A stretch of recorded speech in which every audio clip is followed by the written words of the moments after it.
श्री शिवाय नमस्तुभ्यम। आज सुनिए सोमवार व्रत की पौराणिक कथा। बहुत समय पहले वाशकल नामक गांव में बिंदुक नाम का एक ब्राह्मण रहता था। वह अधर्मी, दुरात्मा और महापापी था। उसकी स्त्री बहुत सुंदर थी। उसका नाम चंचुला था। वह सदा उत्तम धर्म का पालन करती थी, परंतु बिंदुक वैश्यागामी था। इस तरह कुकर्म करते हुए बहुत समय व्यतीत हो गया। उसकी स्त्री काम से पीड़ित होने पर भी सधर्म नाश के भय से क्लेश सहकर भी काफी समय तक धर्म भ्रष्ट नहीं हुई, परंतु आगे चलकर वह भी अपने दुराचारी पति के आचरण से प्रभावित होकर दुराचारी और अपने धर्म से विमुख हो गई। इस तरह दुराचार में डूबे हुए उन पति पत्नी का बहुत सा समय व्यर्थ बीत गया। वैश्यागामी दूषित बुद्धि वाला वह दुष्ट ब्राह्मण बिंदुक समय अनुसार मृत्यु को प्राप्त होकर नरक में चला गया। बहुत समय तक नरक के दुखों को भोगकर वह मूढ़ बुद्धि पापी विंध्य पर्वत पर भयंकर पिशाच हुआ। इधर उस दुराचारी बिंदुक के मर जाने पर वह चंचुला नामक स्त्री बहुत समय तक पुत्रों के साथ अपने घर में रहती रही।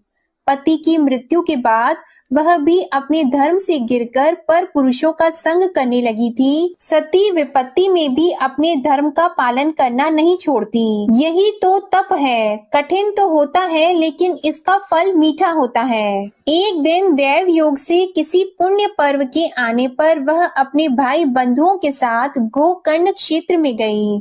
उसने तीर्थ के जल में स्नान किया और बंदी जनों के साथ यहाँ वहाँ घूमने लगी। वह एक देव मंदिर में गई। वहाँ उसने एक ब्राह्मण के मुख से भगवान शिव की परम पवित्र एवं मंगलकारी कथा सुनी। ब्राह्मण कह रहे थे कि जो स्त्रियां व्यभिचार करती हैं, वे मरने के बाद जब यमलोक जाती हैं, तब यमराज के दूत उन्हें तरह तरह से यंत्रणा देते हैं कि वे उसके कामांगों को तप्त लौह के डंडों से दागते हैं। तप्त लौह के डंडों से उसका संसर्ग कराते हैं। ये सारे दंड इतनी वेदना देने वाले होते हैं कि जीव पुकार पुकार कर कहता है कि अब वह ऐसा नहीं करेगा, लेकिन यमदूत उसे छोड़ते नहीं हैं। कर्मों का फल तो सभी को भोगना पड़ता है।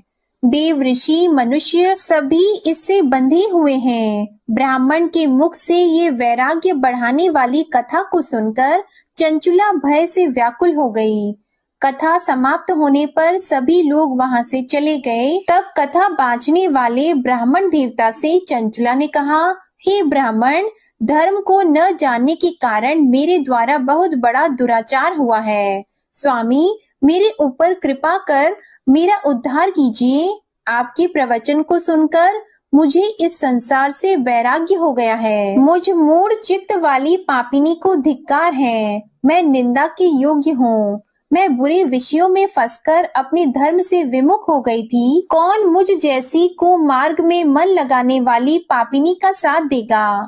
जब यमदूत मेरे गले में फंदा डालकर मुझे बांध कर ले जाएंगे और नरक में मेरे शरीर के टुकड़े करेंगे, तब मैं कैसे उन महायातनाओं को सहन कर पाऊंगी? मैं सब प्रकार से नष्ट हो गई हूँ, क्योंकि अभी तक मैं हर तरह से पाप में डूबी रही हूँ। हे ब्राह्मण, आप मेरे गुरु हैं, आप ही मेरे माता पिता हैं। मैं आपके शरण में आई हूँ। मुझ अबला का अब आप उद्धार कीजिए। इस प्रकार विलाप करती हुई चंचुला ब्राह्मण देवता के चरणों में गिर पड़ी। तब ब्राह्मण ने उसे कृपा पूर्वक उठाया और इस प्रकार कहा, नारी, तुम सौभाग्यशाली हो जो भगवान शंकर की कृपा से तुमने वैराग्यपूर्ण ये कथा सुनी है और कथा को सुनकर समय से अपनी गलती का एहसास कर लिया है। तुम डरो मत और भगवान शिव की शरण में जाओ। उनकी परम कृपा से तुम्हारे सभी पाप नष्ट हो जाएंगे। मैं तुम्हें भगवान शिव की कथा सहित वह मार्ग बताऊंगा जिसके द्वारा तुम्हें सुख देने वाली उत्तम गति प्राप्त होगी। शिव कथा सुनने से तुम्हारी बुद्धि शुद्ध हो गई है और तुम्हें पश्चाताप हुआ है तथा मन में वैराग्य उत्पन्न हुआ है। पश्चाताप ही पाप करने वाले पापियों के लिए सबसे बड़ा प्रायश्चित है। जो मनुष्य अपने कुकर्म के लिए प्रायश्चित नहीं करता, वह उत्तम गति प्राप्त नहीं करता, परंतु जिसे अपने कुकृत्य पर हार्दिक पश्चाताप होता है, वह अवश्य ही उत्तम गति का भागीदार होता है। इसमें कोई शक नहीं है। शुद्ध चित्त में ही भगवान शिव और माता पार्वती का वास होता है। वह शुद्ध आत्मा पुरुष सदा शिव के पद को प्राप्त होता है।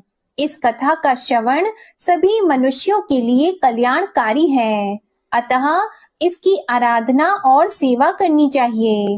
हे ब्राह्मण पत्नी, तुम अन्य विषयों से अपने मन को हटाकर भगवान शंकर की इस परम पावन कथा को सुनो। इससे तुम्हारे चित्त की शुद्धि होगी और तुम्हें मोक्ष की प्राप्ति होगी। जो मनुष्य निर्मल हृदय से भगवान शिव के चरणों का चिंतन करता है, उसकी एक ही जन्म में मुक्ति हो जाती है। यह कहकर वे ब्राह्मण चुप हो गए। उनका हृदय करुणा से भर गया। वे ध्यान में मग्न हो गए। ब्राह्मण का यह उपदेश सुनकर चंचुला के नेत्रों में आनंद के आंसू छलक आए। वह हर्ष भरे हृदय से ब्राह्मण देवता के चरणों में गिर गई और हाथ जोड़कर बोली कि मैं कृतार्थ हो गई। हे ब्राह्मण, शिव भक्तों में श्रेष्ठ स्वामिन, आप धन्य हैं। आप परमार्थदर्शी हैं और सदा परोपकार में लगे रहते हैं। साधो, मैं नरक के समुद्र में गिर रही हूँ। कृपा करके मेरा उद्धार कीजिए। जिस पौराणिक और अमृत के समान कथा की बात आपने की है, उसे सुनकर ही मेरे मन में वैराग्य उत्पन्न हुआ। उस अमृतमयी कथा को सुनने के लिए मेरे मन में बड़ी श्रद्धा हो रही है। कृपया आप मुझे उसे सुनाइए। कथा सुनने की इच्छा मन में लिए हुए चंचुला उन ब्राह्मण देवता की सेवा में वहीं रहने लगी। उस गोकर्ण नामक महाक्षेत्र में उन ब्राह्मण देवता के मुख से चंचुला भगवान शिव की भक्ति, ज्ञान और वैराग्य बढ़ाने वाले और मुक्ति देने वाली परम उत्तम कथा सुनकर कृतार्थ हुई। उसका चित्त शुद्ध हो गया। वह अपने हृदय में शिव के सगुण रूप का चिंतन करने लगी। वह सदैव शिव सच्चिदानंदमय स्वरूप का स्मरण करती थी। इसके बाद अपना समय पूर्ण होने पर चंचुला ने बिना किसी कष्ट के अपना शरीर त्याग दिया। उसे लेने के लिए एक दिव्य विमान वहां पहुंचा। ये विमान शोभा साधनों से सजा था और शिव गणों से सुशोभित था। चंचुला विमान से शिवपुरी पहुंची। उसके सारे पाप धुल गए। वह दिव्य रूप धारिणी दिव्यांगना हो गई थी। वह गौरांगी देवी मस्तक पर अर्धचंद्र का मुकुट और अन्य दिव्य आभूषण पहने शिवपुरी में पहुंची। वहां उसने सनातन देवता त्रिनेत्रधारी महादेव शिव को देखा। सभी देवता उनकी सेवा में भक्ति भाव से उपस्थित थे। उनकी अंग कांति करोड़ों सूर्यों के समान प्रकाशित हो रही थी। 5 मुख और हर मुख में 3-3 नेत्र थे। मस्तक पर अर्धचंद्र आकार मुकुट शोभायमान हो रहा था। कंठ में नील चिन्ह, उनके साथ में देवी गौरी विराजमान थी, जो विद्युत पुंज के समान प्रकाशित हो रही थी। महादेव जी की कांति कपूर के समान गौर थी। उनके शरीर पर श्वेत वस्त्र थे तथा शरीर श्वेत भस्म से युक्त था। इस प्रकार भगवान शिव के परम उज्जवल रूप के दर्शन कर चंचुला बहुत प्रसन्न हुई। उसने भगवान को बारंबार प्रणाम किया और हाथ जोड़कर प्रेम, आनंद और संतोष से युक्त होकर विनीत भाव से खड़ी हो गई। उसके नेत्रों से आनंद के आंसुओं की धारा बहने लगी। भगवान शंकर और भगवती गौरी उमा ने करुणा के साथ सौम्य दृष्टि से देखकर चंचुला को अपने पास बुलाया। गौरी उमा ने उसे प्रेम पूर्वक अपनी सखी बना लिया। चंचुला सुख पूर्वक भगवान शिव के धाम में उमा देवी की सखी के रूप में निवास करने लगी। एक दिन चंचुला आनंद में मग्न उमा देवी के पास गई और दोनों हाथ जोड़कर उनकी इस स्तुति को करने लगी। हे गिरिराज नंदिनी, स्कंद माता उमा, आप सभी मनुष्यों एवं देवताओं द्वारा पूजित तथा समस्त सुखों को देने वाली हैं। आप शंभु प्रिया हैं, आप ही सगुणा और निर्गुणा हैं। हे सच्चिदानंद स्वरूपा, आप ही प्रकृति की पोषक हैं। हे माता, आप ही संसार की सृष्टि पालन और संहार करने वाली हैं। इस प्रकार सद्गति प्राप्त चंचुला देवी की स्तुति कर शांत हो गई। उसकी आंखों में प्रेम के आंसू उमड़ आए। तब शंकर प्रिया भक्त वत्सला उमा देवी ने बड़े प्रेम से चंचुला को चुप कराते हुए कहा कि सखी चंचुला, मैं तुम्हारी इस स्तुति से प्रसन्न हूँ। बोलो, क्या वर मांगती हो? तब चंचुला बोली, हे गिरिराज कुमारी, मेरे पति बिंदुक इस समय कहाँ हैं? उनकी स्थिति कैसी है, मुझे बताइए और कुछ उपाय कीजिए ताकि हम फिर से मिल सकें। हे महादेवी, मेरे पति एक शूद्र जाति वैश्या के प्रति आसक्त थे और पाप में ही डूबे रहते थे।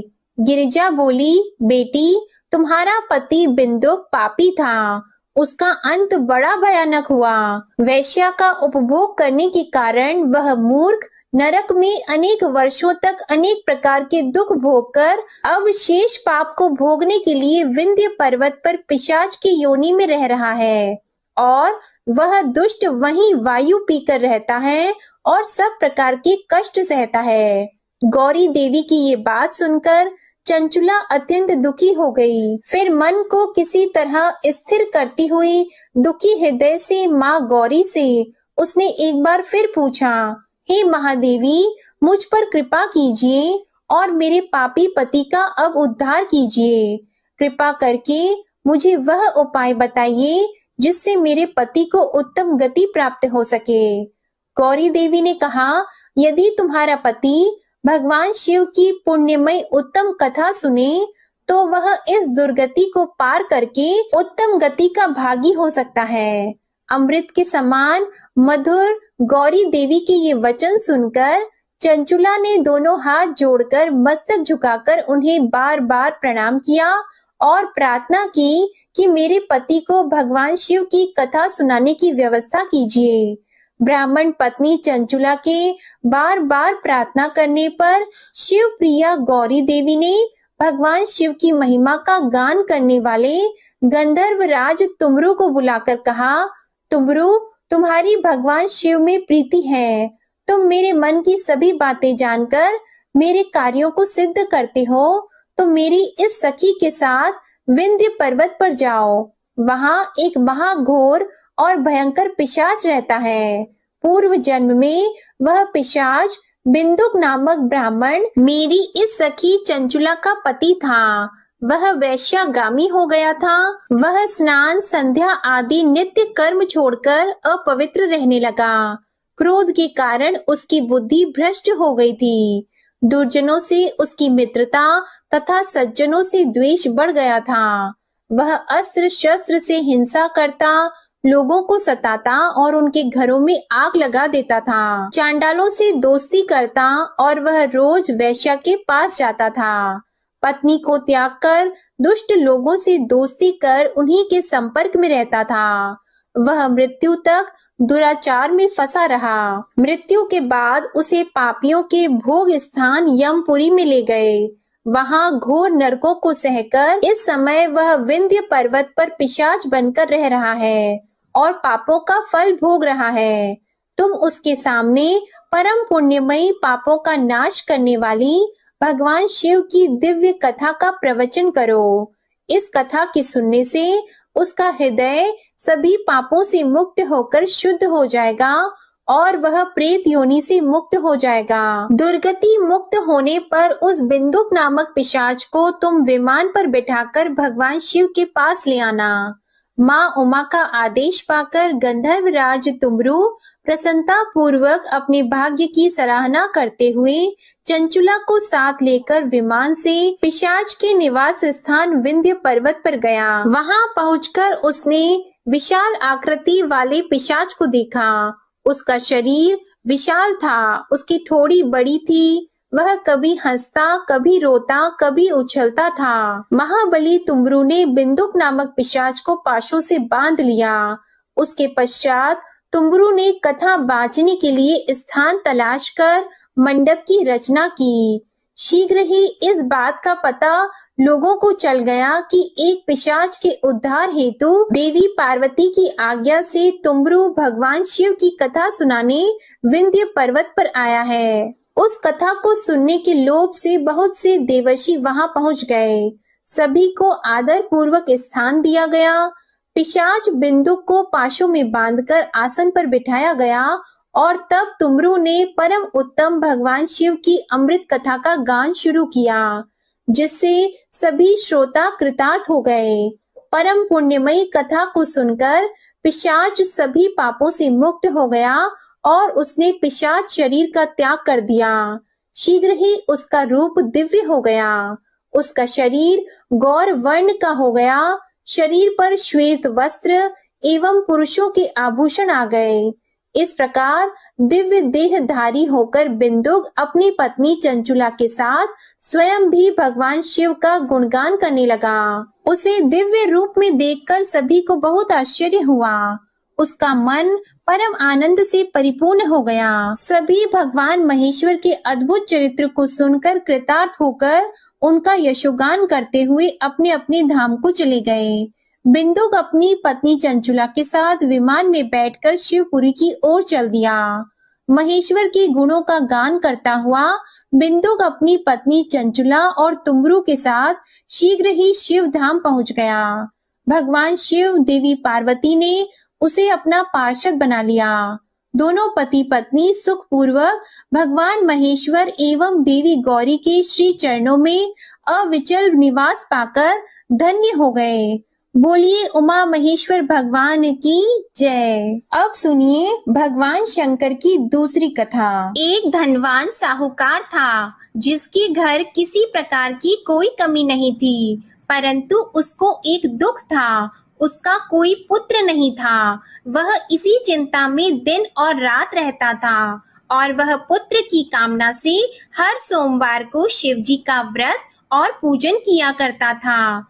सायंकाल को मंदिर में जाकर शिव जी का दीपक जलाता था। उसके भक्ति भाव को देखकर एक समय श्री पार्वती जी ने भगवान शिव जी महाराज से कहा कि वह साहूकार आपका अनंत भक्त है और सदैव आपका व्रत और पूजन बड़ी श्रद्धा से करता है। इसकी मनोकामना आप पूर्ण कीजिए। तब भगवान शिव ने कहा कि हे पार्वती, यह संसार कर्म क्षेत्र है। जैसी किसान खेत में जैसा बीज बोता है वैसा ही फल काटता है, उसी तरह से इस संसार में जैसा कर्म करते हैं वैसा ही फल मिलता है। तब माता पार्वती ने अत्यंत आग्रह से कहा कि महाराज, जब यह आपका भक्त है और इससे किसी प्रकार का दुख है तो उसको अवश्य दूर करना चाहिए, क्योंकि आप सदैव अपने भक्तों पर दयालु हैं और उनके दुखों को दूर करते हैं। यदि आप ऐसा नहीं करेंगे तो मनुष्य आपकी सेवा व्रत क्यों करेंगे? माता पार्वती जी के आग्रह को देखकर भगवान भोलेनाथ कहने लगे कि हे पार्वती, इसके कोई पुत्र नहीं है, इसी चिंता से यह दुखी रहता है। इसके भाग्य में पुत्र न होने पर भी इसके पुत्र की प्राप्ति का मैं वर देता हूँ, परंतु वह पुत्र केवल 12 वर्ष तक जीवित रहेगा। इसके पश्चात वह मृत्यु को प्राप्त हो जाएगा। इससे अधिक मैं और कुछ इसके लिए नहीं कर सकता हूँ। यह सब बातें वह साहूकार सुन रहा था। इससे उसको न कुछ प्रसन्नता हुई और न ही उसे कुछ कष्ट हुआ। वह पहले जैसे ही भगवान शिव का व्रत और पूजन करता रहा। कुछ समय व्यतीत हो जाने पर साहूकार की स्त्री गर्भवती हुई और उसे 10वें महीने में गर्भ से अति सुंदर पुत्र की प्राप्ति हुई। साहूकार के घर में बहुत खुशियां मनाई गई, परंतु साहूकार ने उसको केवल 12 वर्ष की आयु जानकर कोई अधिक प्रसन्नता प्रकट नहीं की और न ही किसी को यह भेद बताया। जब वह 11 वर्ष का हो गया तो उस बालक की माता ने उसके पिता से विवाह आदि के लिए कहा, परंतु साहूकार कहने लगा मैं अभी इसका विवाह नहीं करूंगा और पढ़ने के लिए इसे भेजूंगा। फिर साहूकार ने अपने साले अर्थात उस बालक के मामा को बुलाकर उसको बहुत सा धन देकर कहा, तुम इस बालक को काशी में पढ़ने के लिए ले जाओ और रास्ते में जिस स्थान पर भी जाओ वहां यज्ञ करना और ब्राह्मणों को भोजन कराते जाना। वे दोनों मामा और भांजा सब जगह यज्ञ करते और ब्राह्मणों को भोजन कराते जा रहे थे। रास्ते में उनको एक शहर पड़ा। उस शहर के राजा की कन्या का विवाह था और दूसरे राजा का लड़का जो विवाह कराने के लिए बारात लेकर आया था वह एक आंख से काना था। उसके पिता को इस बात की बड़ी चिंता थी कि कहीं वर को देखकर कन्या के माता पिता विवाह में किसी प्रकार की अड़चन पैदा न कर दें। इस कारण जब उसने अति सुंदर सेठ के लड़के को देखा तो उसने मन में विचार किया कि क्यों न दरवाजे के समय इस लड़के से वर का काम चलाया जाए। ऐसा विचार करके वर के पिता ने उस लड़के और मामा से बात की तो वे दोनों राजी हो गए।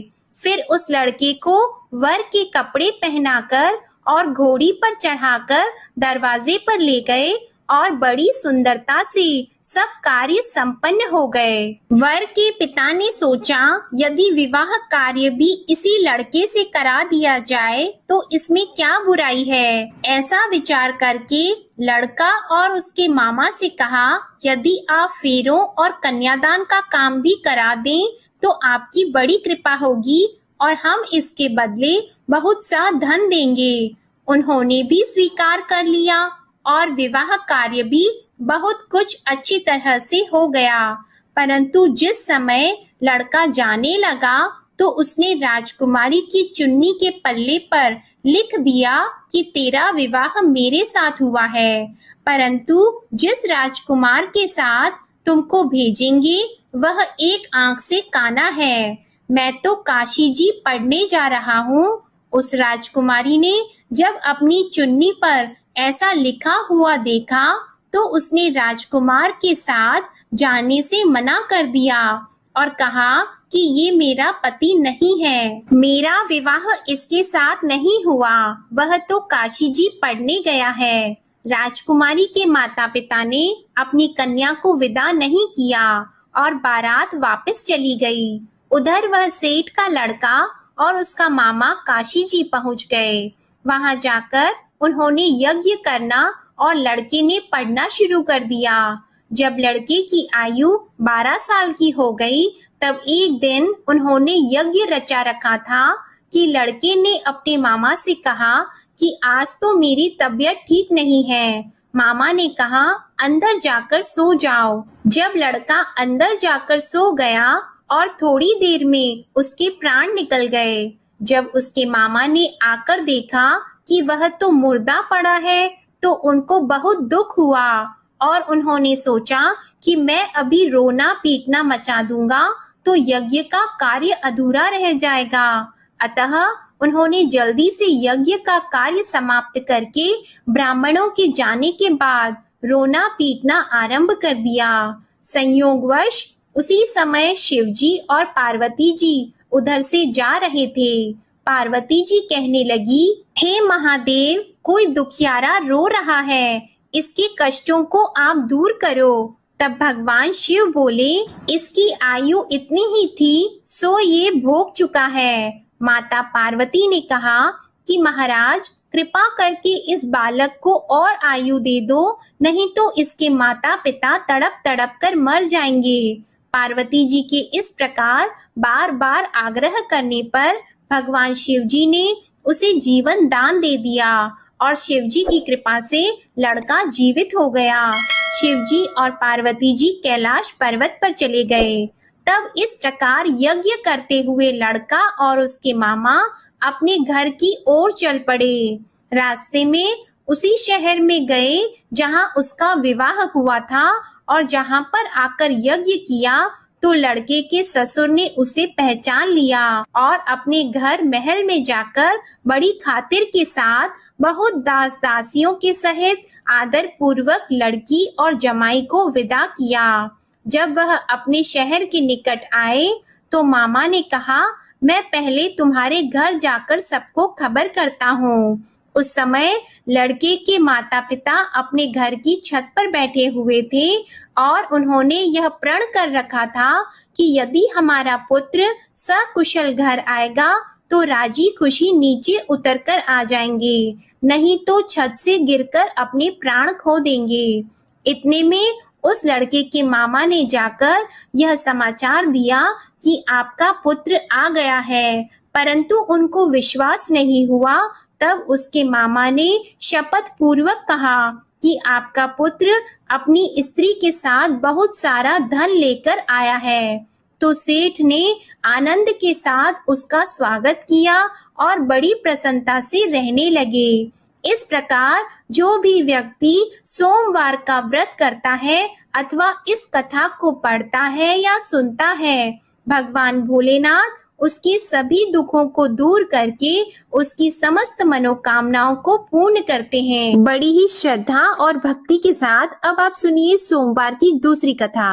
एक बार की बात है, माता पार्वती शिवजी को पति के रूप में प्राप्त करने के लिए घोर तप कर रही थी। उनके तप को देखकर देवताओं ने शिवजी से देवी की मनोकामना को पूर्ण करने की प्रार्थना की। शिवजी ने पार्वती जी की परीक्षा लेने के लिए सप्त ऋषियों को भेजा। सप्त ऋषियों ने शिवजी के सैकड़ों अवगुण गिनाए, पर पार्वती जी को महादेव जी के अलावा किसी और से विवाह मंजूर नहीं था। तब शंकर जी ने स्वयं पार्वती जी की परीक्षा लेने की ठानी। तब भगवान शंकर स्वयं प्रकट हुए और पार्वती जी को वरदान देकर अंतर्ध्यान हुए। इतने में पार्वती माता जहाँ तप कर रही थी, वहीं पास में तालाब में मगरमच्छ ने एक लड़के को पकड़ लिया। लड़का जान बचाने के लिए चिल्लाने लगा। तब पार्वती जी से उस बच्चे की चीख सुनी नहीं गई। द्रवित हृदय होकर वे तालाब पर पहुंची। वहां देखा कि मगरमच्छ लड़के को तालाब के अंदर खींचकर ले जा रहा है। लड़के ने देवी को देखकर कहा कि मेरी माता पिता और भाई बंधु कोई नहीं है, आप मेरी रक्षा करें। तो पार्वती जी ने कहा कि मगरमच्छ इस लड़के को छोड़ दो। मगरमच्छ बोला, दिन के छठे पैर में जो मुझे मिलता है उसे मैं अपना आहार समझकर स्वीकार कर लेता हूँ, यह मेरा नियम है। ब्रह्मदेव ने दिन के छठे पहर में इस लड़के को भेजा है, तो मैं इसे क्यों छोड़ूं? पार्वती जी ने विनती की कि तुम इसे छोड़ दो, बदले में तुम्हें जो चाहिए वह मुझसे कहो। तो मगरमच्छ बोला, एक ही शर्त पर मैं इसे छोड़ूंगा। आपने तप करके महादेव जी से जो वरदान लिया है, यदि उस तप का फल मुझे दे दो तो मैं इसे छोड़ दूंगा। पार्वती जी तुरंत तैयार हो गईं। उन्होंने कहा, मैं अपने तप का फल तुम्हें देने को तैयार हूँ, लेकिन तुम इस बालक को छोड़ दो। मगरमच्छ ने समझाया, सोच लो देवी, जोश में आकर संकल्प मत करो। हजारों वर्षों तक जैसा तप किया है वैसा देवताओं के लिए भी संभव नहीं है। उसका सारा फल इस बालक के प्राणों के बदले चला जाएगा। पार्वती जी ने कहा, मेरा निश्चय पक्का है, मैं तुम्हें अपने तप का फल देती हूँ, तुम इसको जीवन दे दो। मगरमच्छ ने पार्वती जी से तप दान करने का संकल्प करवाया। तप का दान होते ही मगरमच्छ का देह तेजी से चमकने लगा और वह बोला, हे पार्वती, ये देखो, तप के प्रभाव से मैं तेजस्वी बन गया हूँ।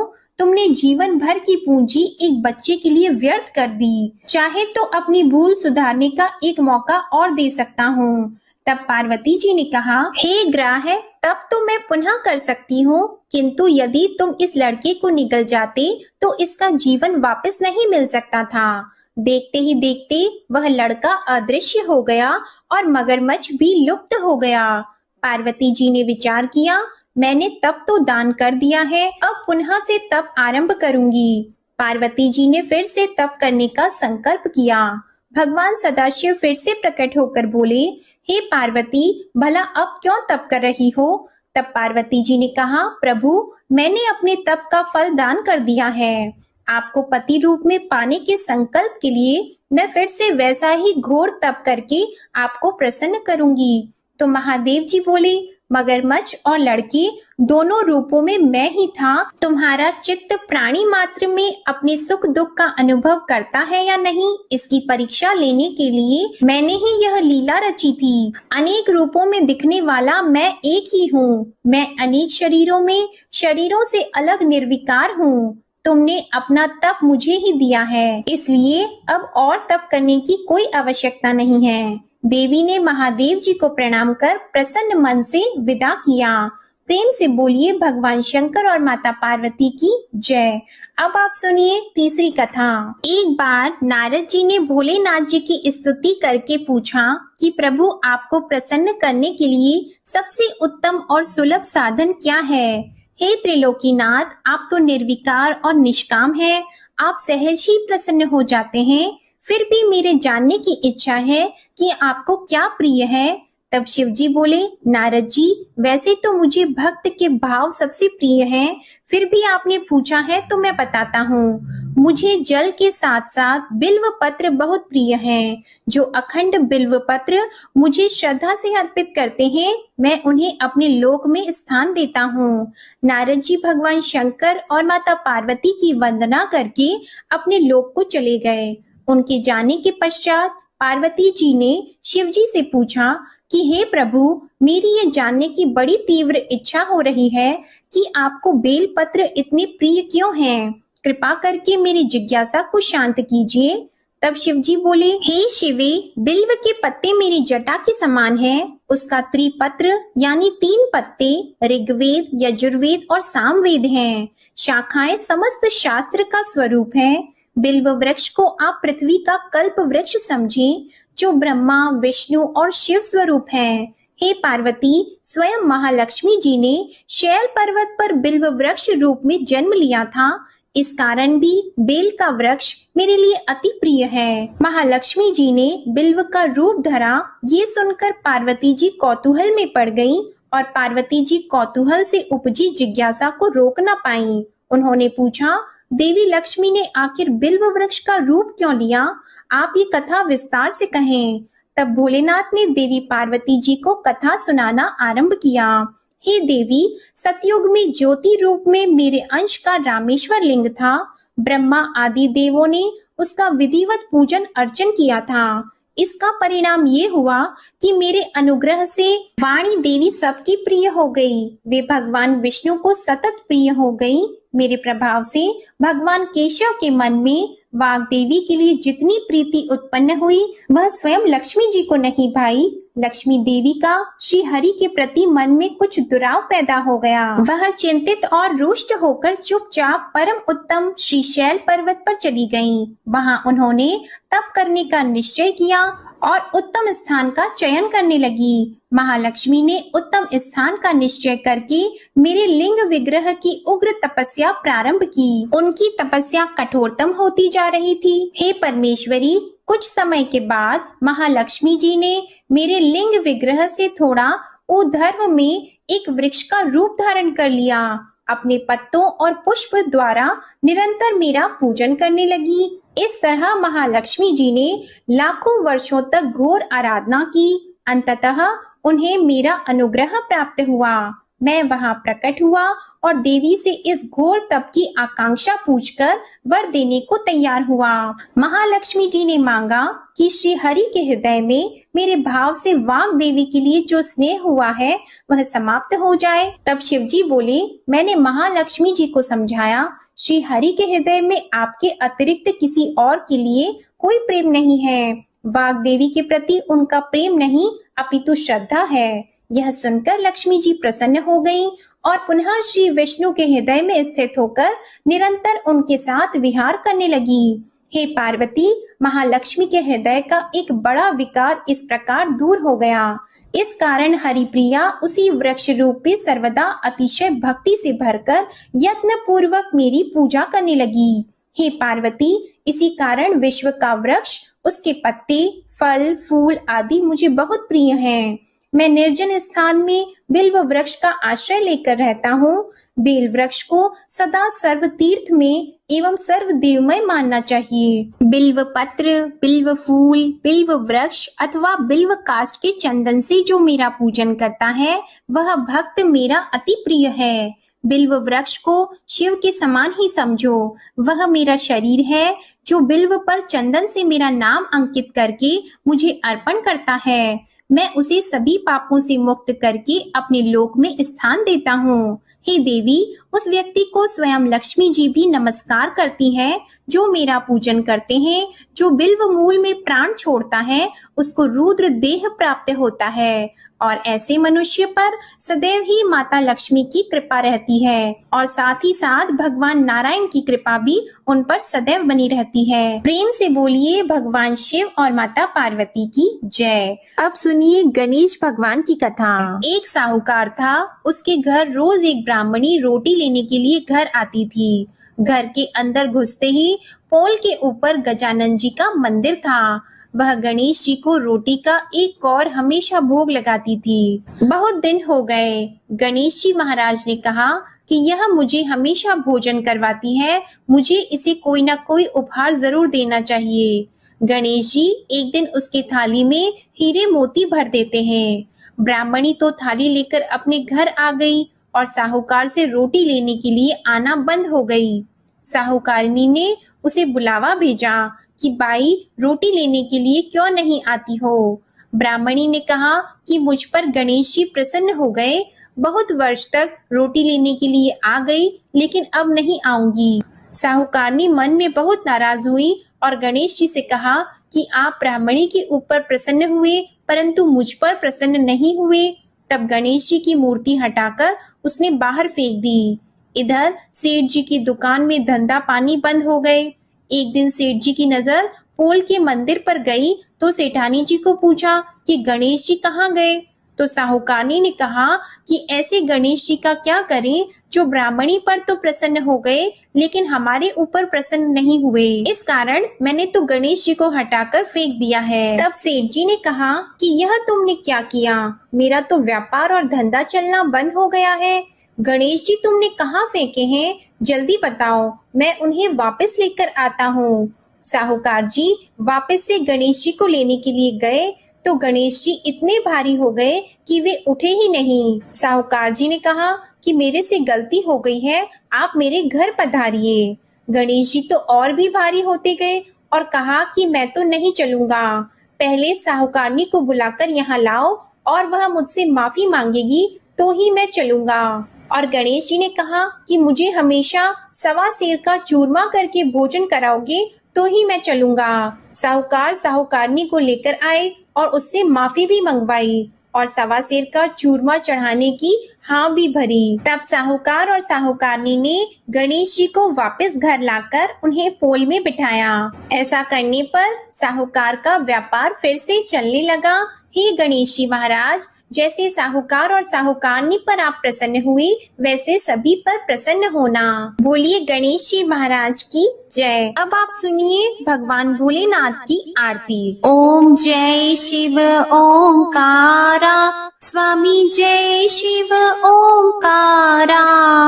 ब्रह्मा विष्णु सदा शिव, ब्रह्मा विष्णु सदा शिव। अर्धांगी धारा, ओम जय शिव ओंकारा। एकानन चतुरानन पंचानन राजी, स्वामी पंचानन राजी। हंसानन गरुड़ासन, हंसानन गरुड़ासन। वृषवाहन साजी, ओम जय शिव ओंकारा।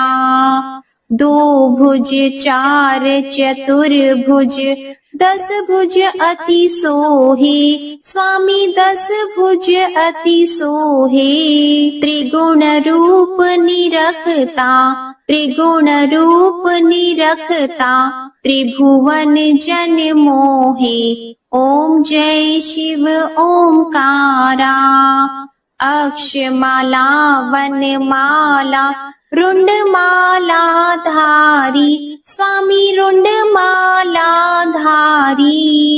चंदन मृग मद सोहे, चंदन मृग मद सोहे, भाले शशिधारा। ओम जय शिव ओंकारा। श्वेतांबर पीतांबर बाघंबर अंगी स्वामी बाघंबर अंगी। सनकादिक गरुणादिक, सनकादिक गरुणादिक भूतादिक संगी। ओम जय शिव ओंकारा। कर के मध्य कमंडल चक्र त्रिशूलधारी स्वामी चक्र त्रिशूलधारी। सुखकारी दुखहारी, सुखकारी दुखहारी जग पालनकारी। ओम जय शिव ओंकारा। ब्रह्मा विष्णु सदा शिव जानत अविवेका स्वामी जानत अविवेका। प्रणवाक्षर में शोभित, प्रणवाक्षर में शोभित ये तीनों एका। ओम जय शिव ओंकारा। त्रिगुण स्वामी जी की आरती जो कोई नर गावे स्वामी जो कोई नर गावे। कहत शिवानंद स्वामी रटत भोलानंद स्वामी सुख संपत्ति पावे। ओम जय शिव ओंकारा। ओम जय शिव ओंकारा स्वामी जय शिव ओंकारा। ब्रह्मा विष्णु सदा शिव अर्धांगी धारा। ओम जय शिव ओंकारा। ओम जय शिव ओंकारा। ओम जय शिव ओंकारा। बोलो भगवान भोलेनाथ की जय। आपको ये कथा पसंद आई हो तो इस वीडियो को लाइक करके चैनल जरूर सब्सक्राइब कीजिएगा और कमेंट में भगवान भोलेनाथ जी की जय भी लिखिएगा। इसी के साथ आज आप हमारे चैनल पर चैत्र नवरात्रि के 5वें दिन की कथा और श्री दुर्गा सप्तशती के अध्याय भी जरूर सुनिएगा। प्रेम से बोलिए हर हर महादेव। ओम नमः शिवाय।